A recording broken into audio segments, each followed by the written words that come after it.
Yeah, good afternoon, Eric. And that is something that both the mayor and the New Orleans police superintendent addressed today. Now the police chief, he also was full of emotion at today's press conference, saying he was absolutely disgusted by what took place last night. He also used words saying that he was disheartened, upset, angry, and frustrated.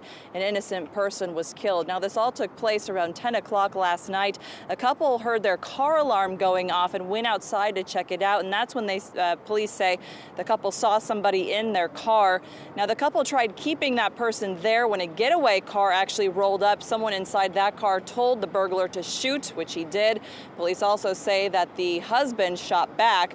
The wife was shot multiple times and died. The husband was hurt in this ordeal, and the suspect ended up getting away but was later arrested. The chief said today wasn't about pointing fingers, but that something must change.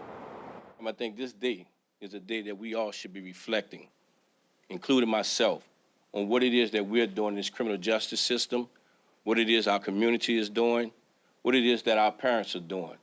We should be holding ourselves accountable. This should not be happening to anyone. And we were able to confirm through sources the suspect in this is 17-year-old Emmanuel Pipkins, who the mayor described as a habitual auto burglar. He was arrested about a month ago for auto burglary but released. We are also told by police that he was arrested for aggravated assault from a couple of years ago. After last night's shooting, though, we are told that he has now been booked with second-degree murder.